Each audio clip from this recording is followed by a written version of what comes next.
In this video, I'm going to teach you how to repair deep gouges in your paint using a little playing card trick. Step 1 is to take your fingernail and scratch at those gouges just to make sure you remove any loose paint that still might be hanging on. Step 2 is to make sure that we clean the surface. You can use acetone, lacquer thinner, mineral spirits, wipe it over our gouges to make sure that there's no oil remaining. The next step is we're going to mix up our paint. Go down to a local auto body store and you should be able to get them to mix up a paint that matches your car perfectly. We're going to use 1 part of the base coat to 1 part of clear coat. You can get automotive clear coat at the same store, or you can go to AutoZone. Double, toil and trouble.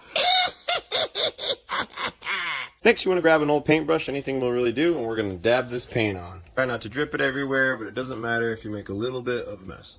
As I immediately drip it. We want to leave some excess on the car. And now for the playing card. We're going to go ahead and swipe off all that excess. I would typically try to swipe in the direction of the scratches. If you have any excess boogers hanging on the end, go ahead and swipe those off. You can already tell that it's starting to look better. This paint isn't super thick, so it's never going to fill those gouges 100% on the first try. So we're going to let this dry for 15 or 20 minutes, and then we can go ahead and do the same process again. We've given it ample time to dry, time to hit it with paint round 2. Give her another swipe. Keep doing layers until all of those deep gouges are totally filled in. The goal for this is to leave as little paint as possible because we have to let this cure overnight, and then tomorrow we're going to sand it. We've given the paint 24 hours to dry. Now it's time to hit it with some sandpaper. So what we have is a little paint stick that I cut up, and we have some 1500 grit sandpaper. You can get a strip like this at AutoZone. Wrap the paint stick in the sandpaper, and then we're going to go call up your boy Chris Fix and get yourself some soapy water. This is going to make sure that everything is nice and lubricated. You're going to sand the paint that you dabbed on there yesterday, and only the paint that you dabbed on there yesterday. The goal is to make sure that this is nice and perfectly flat, and the only thing remaining, those paint scratches with some paint in them. Getting there, almost all done. Our goal is to look like this. After we've sanded all that excess paint off there, the only paint remaining is the stuff in the deep gouges. Now that the paint is perfectly flat and all that excess paint we added is removed, it's time to move on to 2500 grit sandpaper. We're going to do the same steps.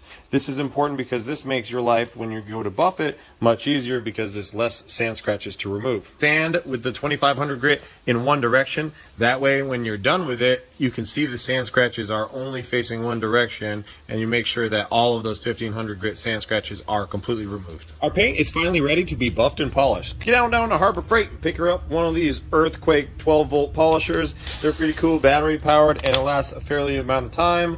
Or go pick up one of these dual action polishers. These are pretty good and it will not really put any halos in your paint. Or you can go pick up the big guns, which is a rotary tool at Harbor Freight. This, surprisingly enough, is actually the cheapest one.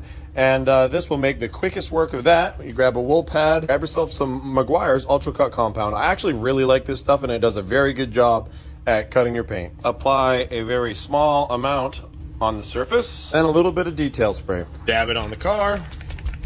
That way it doesn't sling everywhere. Polish in overlapping lines.